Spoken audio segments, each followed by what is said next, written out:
So how many vendors do we have here today that are currently an iSupplier vendor? Currently registered in iSupplier? One? Really? iSupplier. iSupplier, yes. How many delegate vendors do I have here today? Delegate agency vendors. That's us. How many contractual vendors do I have here today? They may already have a contract with the city already. None? You? Okay. So we're going to get that to business. All right. So just to give you a little overview of eProcurement and the iSupplier portal. eProcurement is was Mayor Rahm Emanuel's initiative to have the city of Chicago's bid solicitation be all electronic. Along with that, it also encompassed the iSupplier portal, which enables the vendors, you guys, to do several things.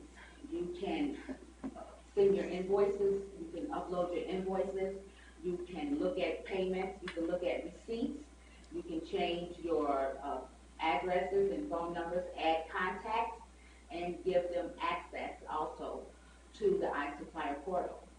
For the bid solicitations, as you may already know, our bid solicitations are paper bids. And now, with the e-solicitation process, e-procurement, we can now do e-bids. So it's all electronic. Our bid opening is electronic. The RFP is electronic.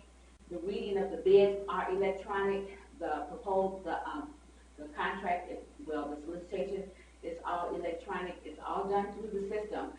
Not to hinder anyone who may be apprehensive in doing the e-solicitation. We do still accept a paper bid when that bid is actually an e-solicitation. So we encourage you to submit an e-solicitation, but we do not discourage you from submitting a paper bid if that is necessary. I'm going to go through this right here to see if I don't want to miss anything for you guys.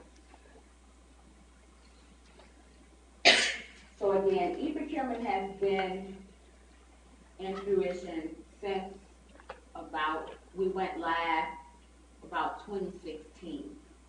So we're 3 years in now, and in procurement we have several contract types. Our contract types are construction, work services, professional services, vehicles and heavy equipment, commodities, amongst maybe some that I might be forgetting. In our e-solicitation thus far, 2019, we are doing e-solicitations on work services, commodities, and construction.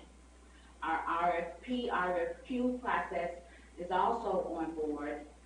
We have had some test and trials with that one.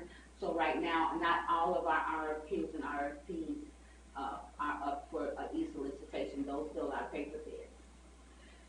On this agenda, I see on the handout from the PowerPoint presentation that I'm not going to do a PowerPoint, but I'm going to do a live demonstration on how you actually prepare and submit your e-solicitation. I see that I will discuss with you guys how to register.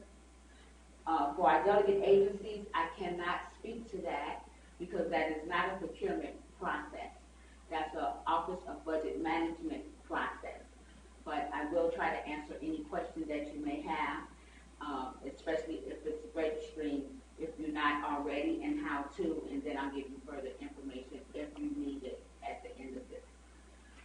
We will view bids, solicitations. I'll show you how to respond for one, and at the end, if you have any questions, please feel free.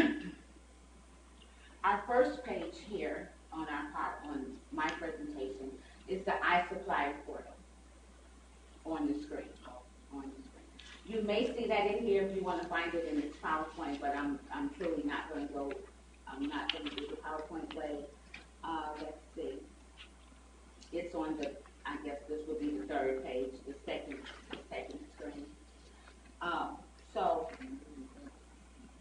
the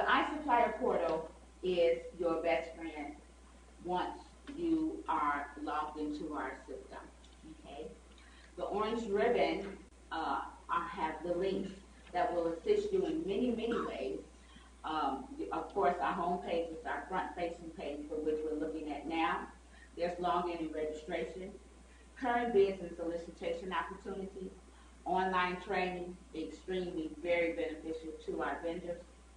Delegate process, very beneficial for our delegates. Anything you want to know about the delegate process, when is their next workshop, what phone numbers and or contacts, they're all there.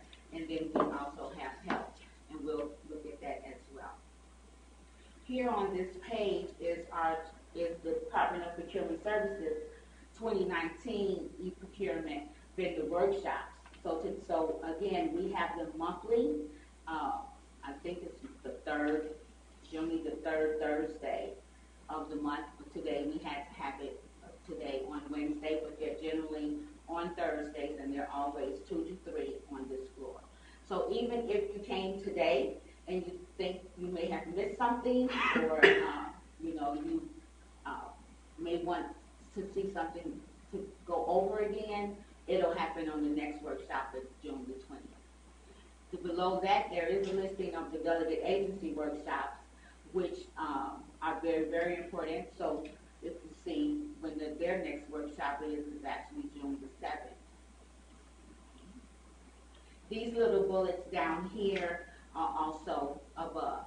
Now, on the orange ribbon, except for sign up for DPS alerts. DPS alerts is the conduit for our vendors who want to get a listing of our weekly bid opportunities, which is when the bids are going to open, our bid solicitation. So you sign up for DPS alert. It's updated every Monday morning.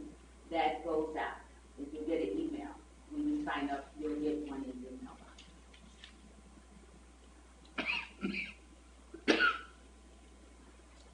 Login and registration. Login is for vendors who currently have an iSupplier access, and that's how you get into the portal, by logging in. Registering is when you do not currently have a vendor number with the city of Chicago. You're not doing business with the city. You've never done business with the city. You don't have an old vendor number, but you are interested in being an iSupplier vendor, which we encourage our vendor community to sign up for iSupplier. You must register. Very important thing about registration is that you must upload a W-9.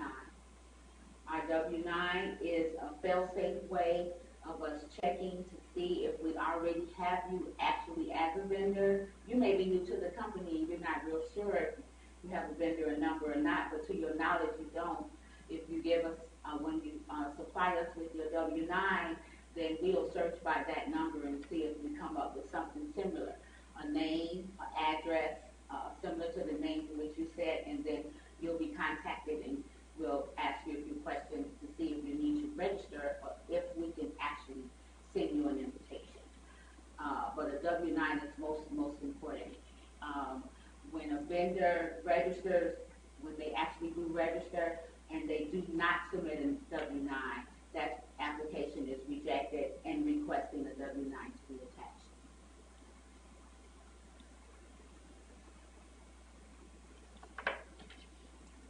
When you click on the registration button, you'll get to this page here. This list right here is our existing sister agency.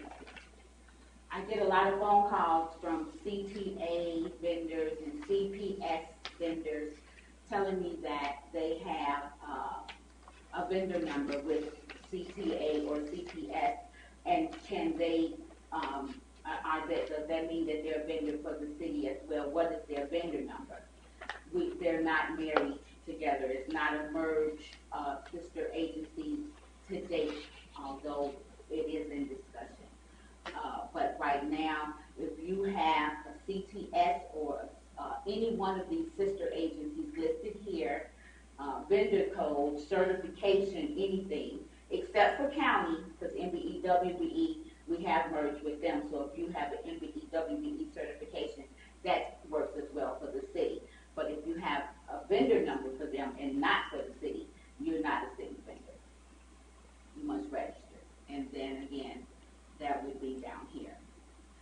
So oftentimes, again, let's say that you are a vendor with the city, being that you have a vendor number. You may not have done any business with the city in many years, but you remember that you have a vendor number. Once we look you up by your company name or your W-9, then we'll send you a request for an invitation.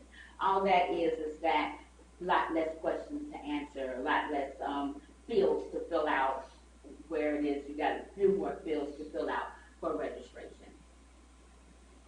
So that's here. And if you get stuck as a new vendor, you can click here and or here, and it'll give you more information on the how-to process.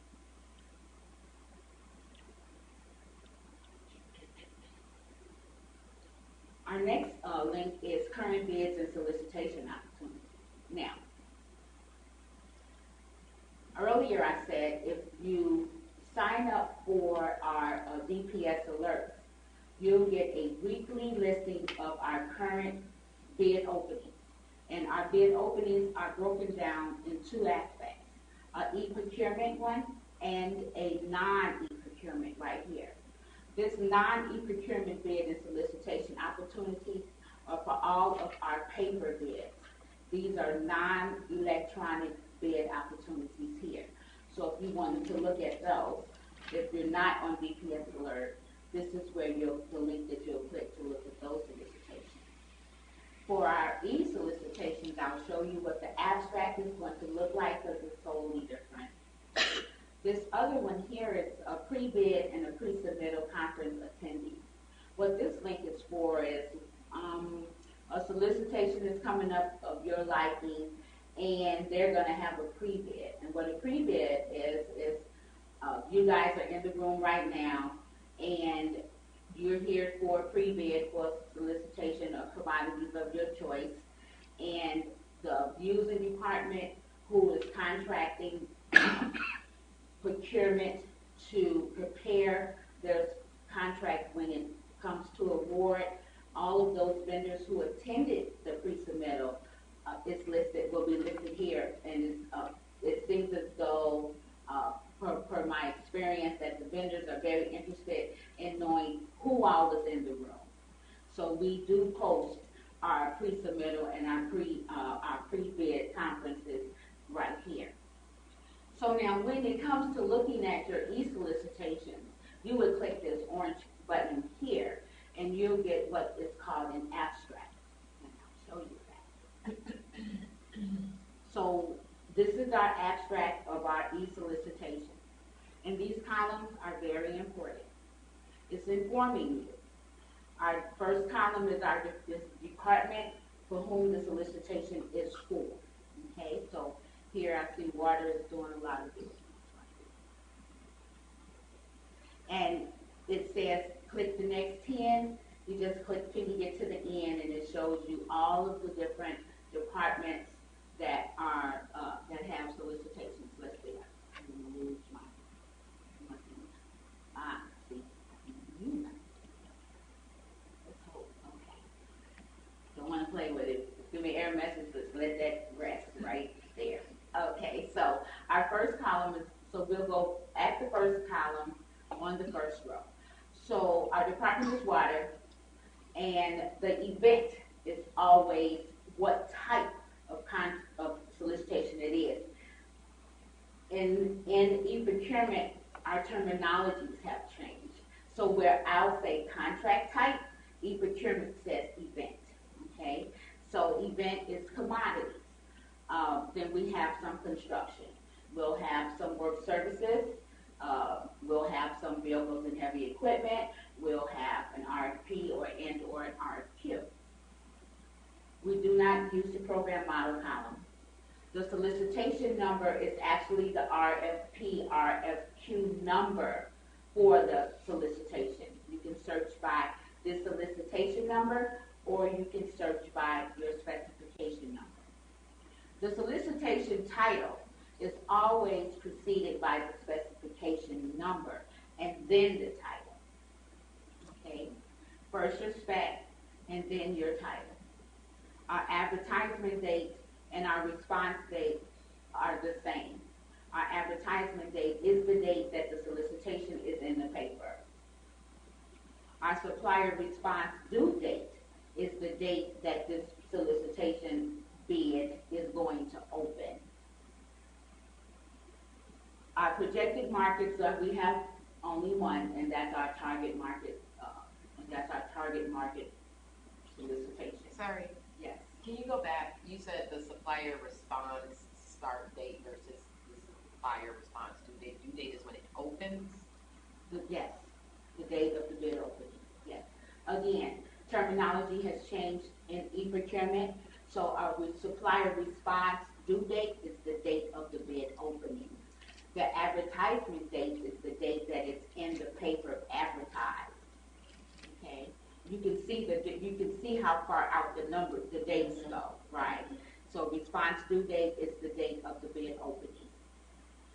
And then our deadline for questions date, you can see it's further than, it's in, it's after the bid opening, it's after the bid advertisement, but it's certainly before the due date, okay? Details right here, these eyeglasses right here, it just shows you what this header is in the more formal matter here. This is also a very important page as well. You can do quite a bit of things here. Here down below, the pre-solicitation meeting lets you know that this commodities, this contract type, is going to have a pre-bid, a pre-solicitation, okay? And what day it's going to be on and where it's going to be at. Both rooms, we're in room 1103, and room 103 is maintained just like this room. You'll have the bid opening. For their pre-solicitation, they do the same down there in room 103, which is our bid and bond room, that we do up here in room 1103. The difference is that in room 1103 here, we may do live streaming, where they may not be doing live streaming down here.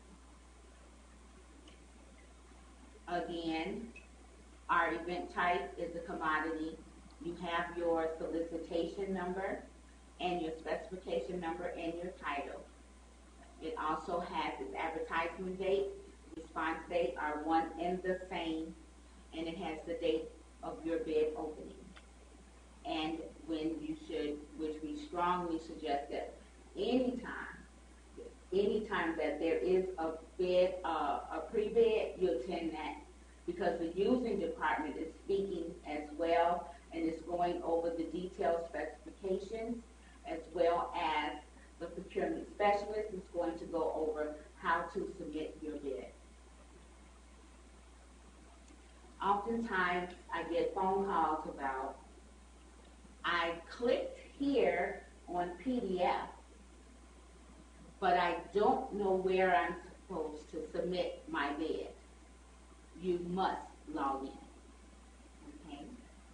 So once you click on the PDF, you'll get a PDF of the actual solicitation. On the front facing page, it gives you the same detail as I've just gone over. The date of the bid opening, your deadline for question, who is the specialist here? The email address is the specialist who prepared the solicitation and can answer your question.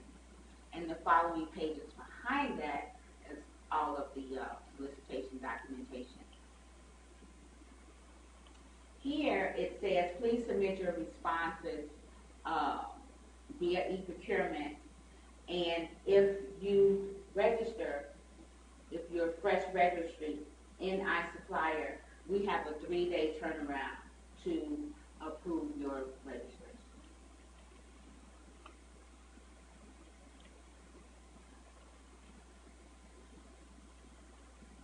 So remember, guys, if you're on this page, just log in. We'll go over that.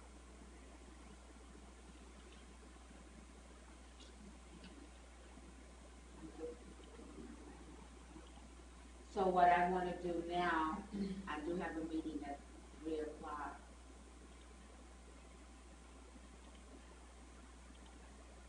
I'm going to log in as a vendor, and I'm going to show you how to submit the solicitation.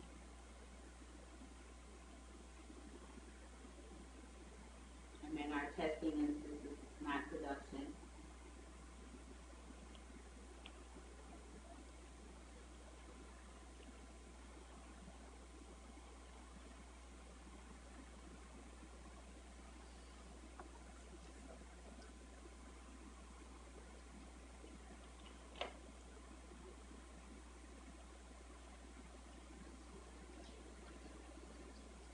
When you guys click on the login button, you'll come to a screen that looks just like this. This is your login screen right here. I'm in production, so my production instance is J. For you guys, it's going to say apps prod, which is application production. Okay, it'll say apps prod up here for me because I'm in a test instance. I'm in J. You will put in whatever is your username, and generally when you sign up for eProcurement or iSupplier, your username is generally your email address.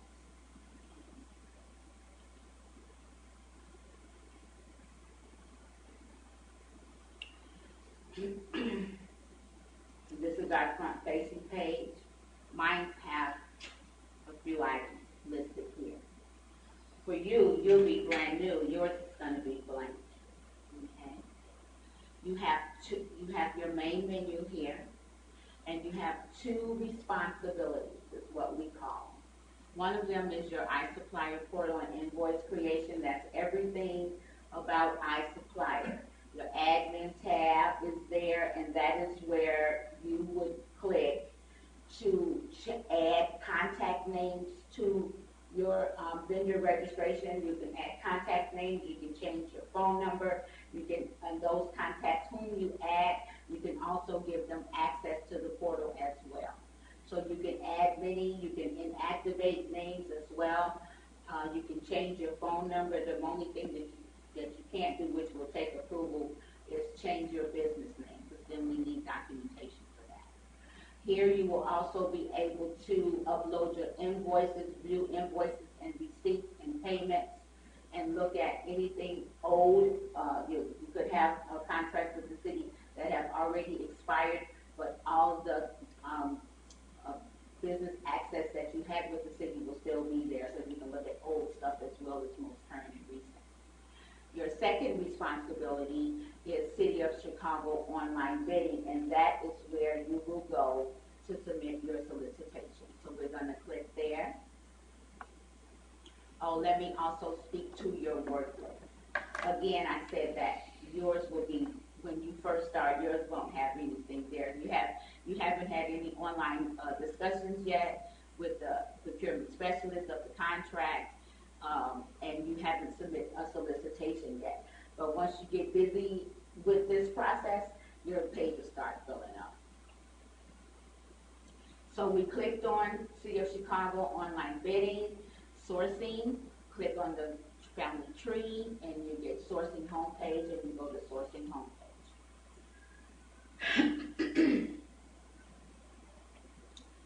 And this is your front-facing page of the abstract of all active solicitations that you were involved in. So currently I have right now a few. But I want to look for the one that we're going to test with today.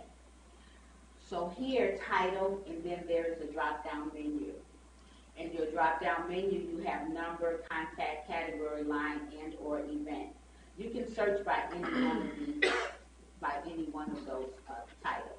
We're going to search by number. But first, let me give you an overview of what this whole page is. Right here, you have your response number. So once you find your RFQ, your solicitation number that you want to submit a solicitation in, once you have submitted it, you'll get a response number, and that's personally to you who submitted the solicitation. Your response status is very important. Keep a watch on that. Once you have submitted it, you'll have an active draft. But let's just say you opened up a solicitation and you began it and you saved it, it will be a draft.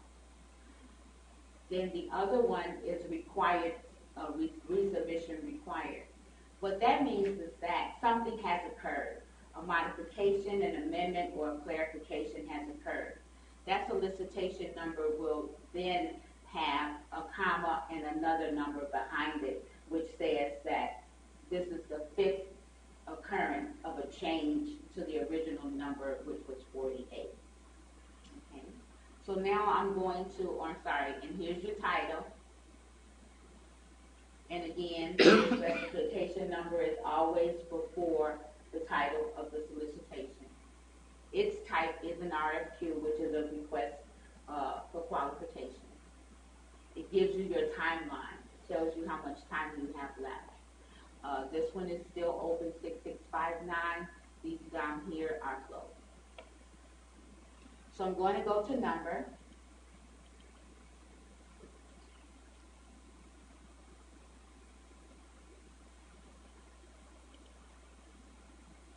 And so this is what we're going to work on. So two things, so the other thing. One thing when we was on the page and we were looking at the PDF and I said that you must log in, another call that I receive most frequent is I select the number, but I'm unable to submit I can't work on my bid. It's not allowing me to select anything. You must select your number and then you must hit respond. If you just click on the number, it's going to give you not much. Just information, it'll just give you information of the RFQ. It's not allowing you to begin to fill out anything. Okay, so you must hit respond. Again, you have your timeline here, and when you have a message, it'll populate right there. Once you have submitted your solicitation, your response will change from 0 to 1, and for every one that you would submit, you will get a continuing number. So I'm going to click respond. I've selected it, and click respond.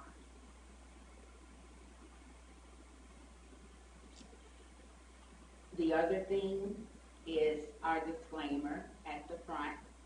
The following terms and conditions must be accepted before a quote is placed in the RFQ. So read this paragraph. It's just the city placing a disclaimer saying that we're not responsible for any mishap that may occur on the vendor. Okay? So you see you have a cancel button and you have an accept button. And the accept button is shadowed out.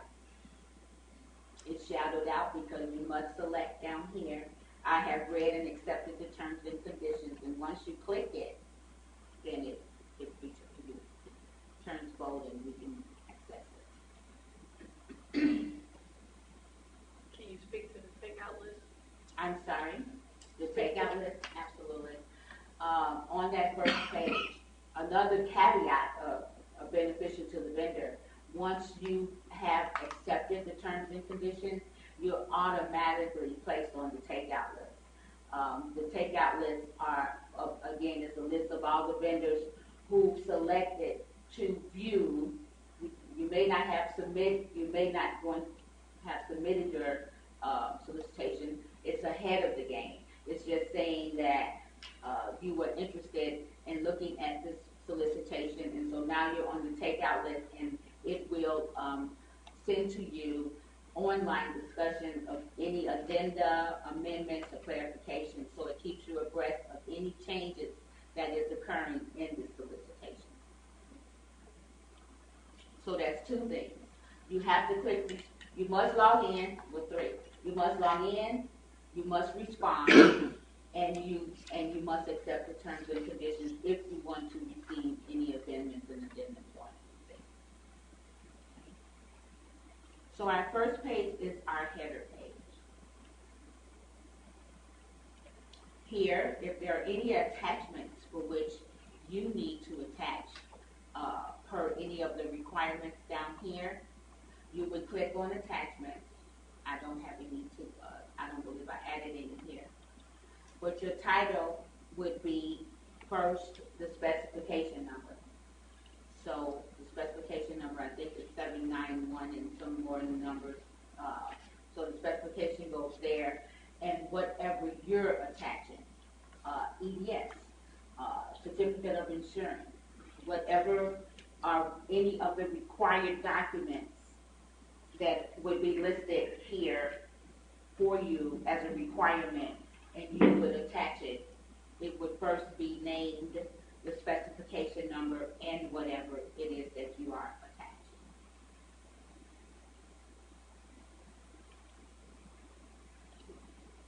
Sorry.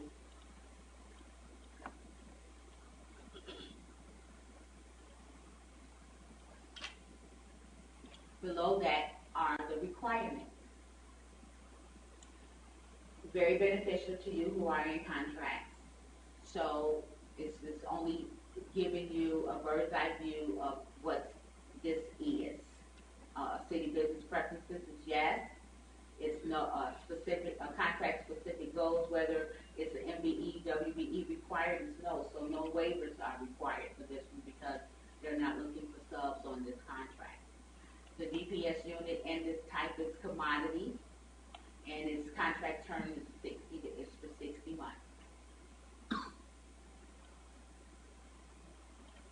If there's a question in here, you must read the paragraph and you must answer it.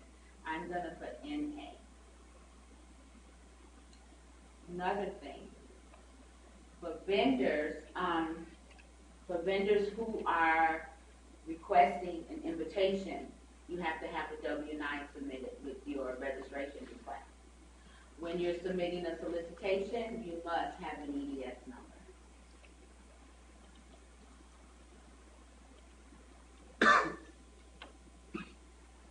So I put in a number. And then the next one is whatever contract type this might be or event, there's a checklist here of yes, no questions. You can't skip, you have to answer them all. I selected a few. So proposal page, these are things that are totally required. Your proposal page must be signed and notarized, yes. If you are a corporation, yes. Your bid execution page from your company is required, yes. Request for a waiver or reduction of WBE goals, no, because there are no WBE goals here. Your EDS affidavit must be there, your insurance. And if you want to accept any bid incentives, we have, I can't speak to the number, it may be 25 bid incentives currently to date.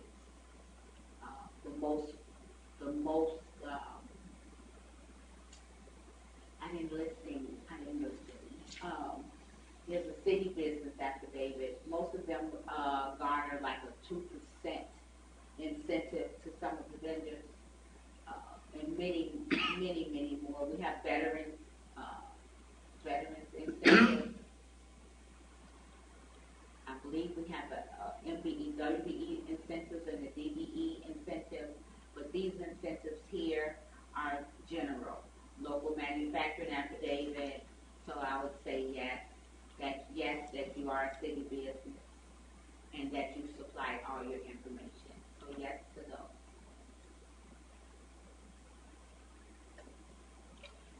Save and save often. Save and save often. Save my draft.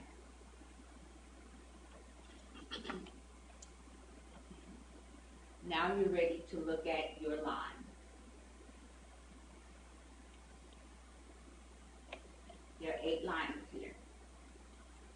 And so the estimated quantity is already there for you.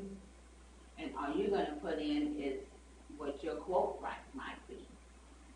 The system will do the math for you. We also have a method for our blankets, and I believe this is a blanket. where you can do a quote by spreadsheet.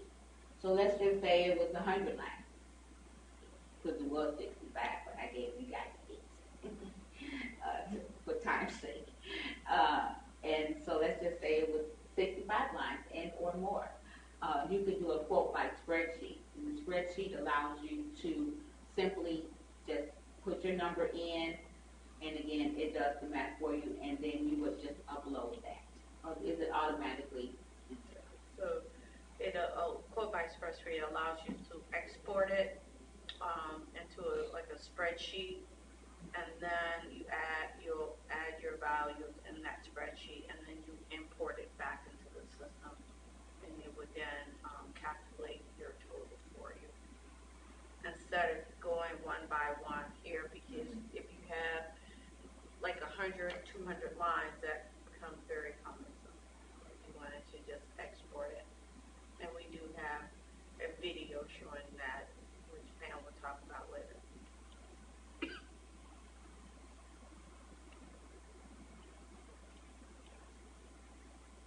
So you input your numbers and you finish it.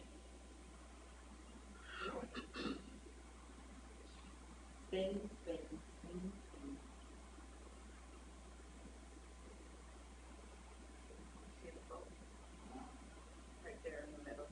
Vote, yeah, right there. Vote total 88,000. I see it right there. I was looking at what was set down. So you see that it did your math after you put in your amount. It did the math for you, and that your total bid quote is $88,790. So you don't have to do the math, but you can if you want, but it's automatic. And if you do, when you upload your quote by spreadsheet, it's the same.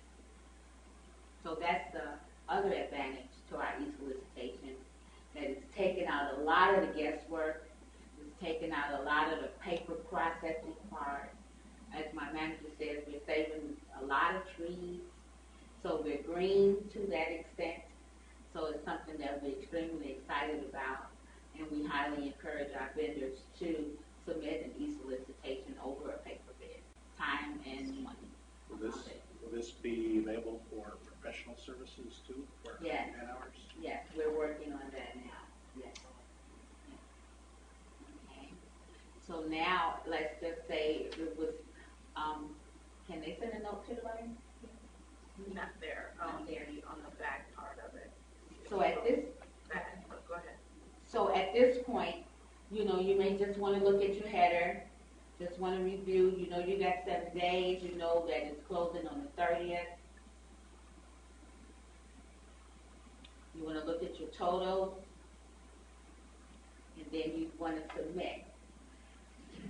Even after you submit, and you say, oh, I made a mistake, or oh, I want to change my numbers, or ooh, anything different, I'll show you. But first we're going to submit. So you must click the button. You got to type your name. You got to type the name first. I'm sorry. So I'm Kayla Portmore.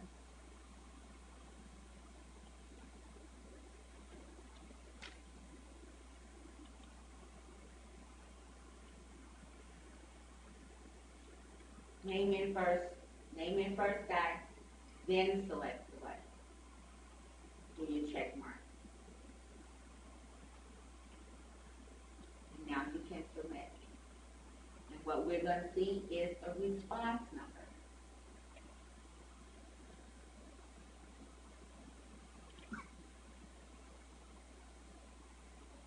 So your quote number is 230075. That's my quote number. I submitted it. It's gone. Over. Yay. And so your quote number is your response number right here.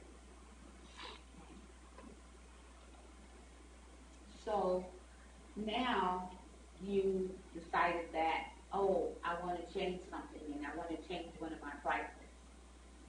And go to, when you do this one, go to the full list and do revise first. Go that way, yeah. Click revise? No, which one you wanna do? The first one, right? Yeah. Yep. And then hit revise. You wanna change one of your prices.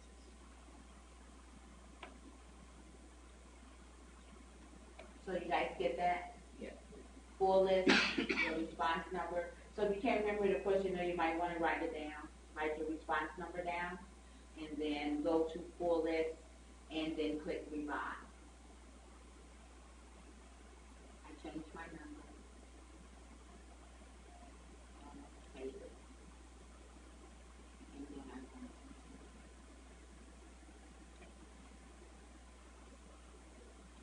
to. You didn't change it, you just I highlighted it. Oh, I just highlighted Yeah. it.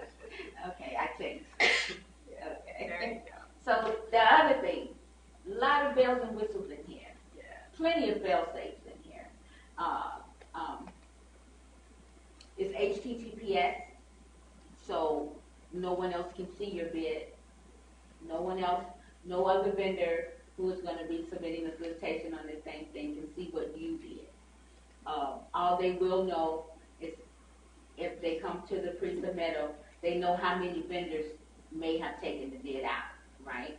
But they can't look at your bids, neither can you look at theirs. That's the caveat. So just see who are bidding. You just want to see who's on the playing field with you, right? Who has the same interest as you do. If you forget to do anything, something's missing. If you hadn't put that EDS number in there, you wouldn't have gotten this far.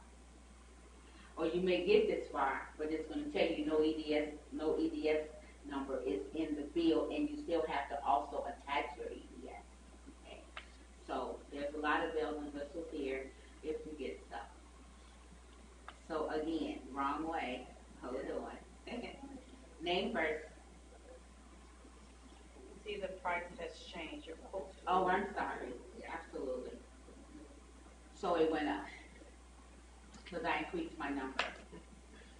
So your total quote price has changed. And so when there's a bid opening, now the other thing too, in our paper bid process, so we have a contract that's as thick as that podium right there, and we have to go through the pages to find where the total bid price is at. But here, when we go to read your bid, it comes over just like this, a one-liner with the total price.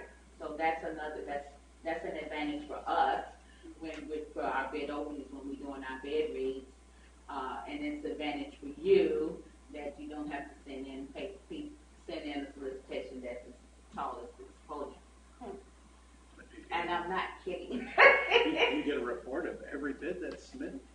You have to look at each one individually. Back in the day.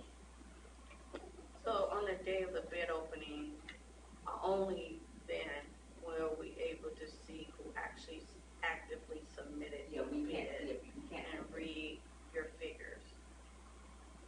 Anything other than that date, we can't see it, we can't read it. Can't read it, can't see it until 11 a.m. on the day of your bid opening. Now, please do not wait till 10:30 to start trying to submit your bid. You might not make it. You may not make it, especially if it's a 100-liner or something complex and you're trying to read everything, especially if it's your first bid and you're not familiar with the terms and conditions, because you're going to want to read everything. You have to read the terms and conditions. You have to look at the proposal page. You want to see the detailed specifications. So let's just say you really just get a chance to look at your PDF, right? So don't wait till the last minute to try to submit your bid. 10:59, it's going down. It's starting to go, it could be starting to wind down at 10:58. All you got now is 2 minutes to hit enter. You may not make it. And when you don't make it, that's that disclaimer you clicked on, okay? Not our fault. So we really strongly suggest that you begin to just start working on your solicitation and try to submit it way ahead of the time before the bid opening. But again, before the bid opens, you can go in and make changes as often as you need to, okay? But don't wait 15 minutes before the bid opens and you don't submit it, because it may, the technicality may not be on your side, it might be on ours. You know, we may have a glitch in the system in any hour of the day. So, you know, get your bid in early, please.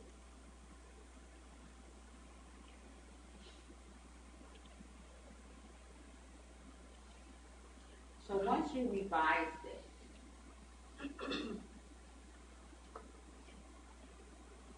it's still an active draft. I thought that it would be 2 here. So that's why I asked you to go to a full list. Okay. So if you don't go to full list, go ahead and click on the solicitation number, or one, it doesn't matter. Yeah, go ahead. And then create quote. That's what I was looking for. Yeah, That's an advantage. yeah. So Okay. you have where it creates a whole new quote, although it still populate what you initially put in there. Right. And so it gives another number. Whereas if you just want to revise your quote, you go to full list. So this is what happens, and this is the question that we get. Can I go? Yeah.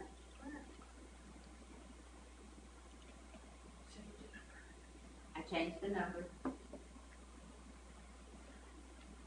I'm going to continue.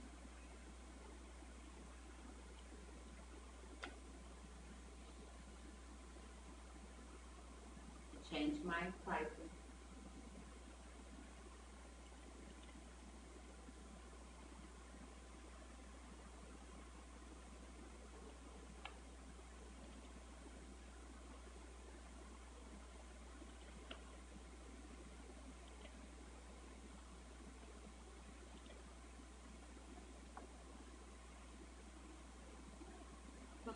It didn't give us to. Yeah. So this is what we get. We get a phone call. Yeah. And the vendor said, why do I have 2 response numbers here, same response number, but I have one active and one draft, right? Well, because you changed something. You went in and you made a change. And so when you made that change, it kept your draft and it made your change active. Because at bid opening, we can only read and we are only going to read the active draft, right? We may see it look just like this, 3 actives and 1 draft, right? We can only open and read the active drafts of the day of that bid opening. So we can't even open in or look at the draft. That draft will eventually fall off and become an archive. But when you make a change, it gives you 2 instances. But as Felicia has said, if you do a full list, well, in our example, it didn't happen. That's what I wanted to show you. It didn't happen in our example. But as Felicia explained, when you click on full list and then you hit revise and you hit your number, that's the most concrete way to do that. I would suggest that. But in the event that you are in a rush, you forgot what I said today, and you click on your response, and you go, then you have to click create quote, and you make your changes, and you save your draft and submit again, okay? In the event that you see 2 numbers, one would be active and one would be a draft. Just disregard the draft. It won't even let you in. It won't let you in. No, we only going to get the 1. Just We will only see the 1, and the other will be like an archive or something. So we're only going to get your latest active draft. So that completes that part of our day. Now for help. Delegates, your tab is here. Anything pertaining to the delegate agency. I believe they have numbers here and email addresses. They are suggesting for any training or anything that you may need regarding training that you go to the online training material. The online training material is excellent. Let me go there for you. OBMGMU is your point of contact. If you have any questions regarding a delegate solicitation, Anything that is contractual through GPS, we go to eProc support. Sometimes we both, delegate and eProc support, we get one another's emails. We answer as much as we can, but we do send you back to the party that you need to speak to. So if I see you in eProc support and you're asking me about a delegate matter, I'm going to tell you as much as I know, and then I'm going to tell you to contact OBMGMU.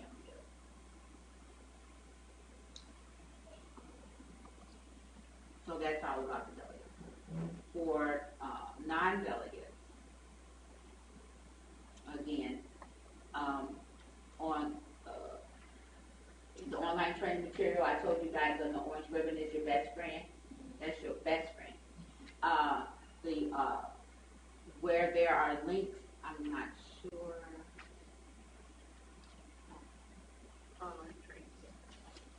So here, where there is verbiage, where there's text here, if you click on that, you'll get a PDF. If you click on video, I'm in IE, I'm not in Explorer, I mean in Chrome, it works much better in Chrome. If I click here, I might get an error message, I don't see that. You'll get a video of what the PDF is expressing, okay? So for registration and profile updates, when you want to add a contact, all that is here. If you want to update your addresses, if you want to inactivate anything, it's all right here on your admin tab for the iSupplier portal responsibility. Here, how to submit your solicitations, how to view eProcurement, your invoices and your purchasing history is here. Here is how would you submit your solicitation. And then this module down here is all for delegates. Okay. So that completes our monthly eProcurement workshop. Do you have any questions? No? Yay. No. No. Any questions? No. So who's here? What's your name, sir? I'm Jeffrey. And the name of your company? Entity Data. So we are. You are a vendor. Aren't you a vendor? Yes, we are assisting. Yes. Yes. You're assist agency? What was that? You're a delegate? No, no, we're working with the Deloitte right now. Okay. I do believe you have a vendor number and that you're in the court. I believe so, for the sewer, water and sewer call center. Okay. We're both. You were here for early. What's your company? Tequila, I am representing Nicole Jordan Catering. Okay. Are you guys one of the delegates? What you got, childcare? Yes. Okay. Did you guys get in on the RFQ? Actually, DFS? that was for May 15th, am I correct? I'm not. The deadline. Yeah, it was. So we're just gonna go forth for the next one that's coming up. Okay. So we decided that we would come out and be, in order with everything that we need to do in order to get to that point. And who is the user department? Who is the department that has that out? I think it's DCS. Yeah. DFS? Yes. So any questions that you would have regarding that, you must contact OBMGMU. Once you're logged in, and I'm not sure if you are, what's your daycare name? Children learn and play. I'm not sure. Well, I just set up us an account Okay. Yeah. with the iSupplier. Oh, okay. Right, that's what you're talking about? Yeah. Yeah, so we were in the process of the May 15th date. We set up the iSupplier account. Our Okay. next meeting is the 7th for us to get, For June. just so we're getting prepared. Okay. Awesome. So I hear that it's a lot of, A lot Changes. of yeah, it is. yeah, Paperwork. it's like it's broken down in different facets and stuff. Mhm. So just work that and get it in on time. We will. Well, that's great that everyone is registered or about to register, because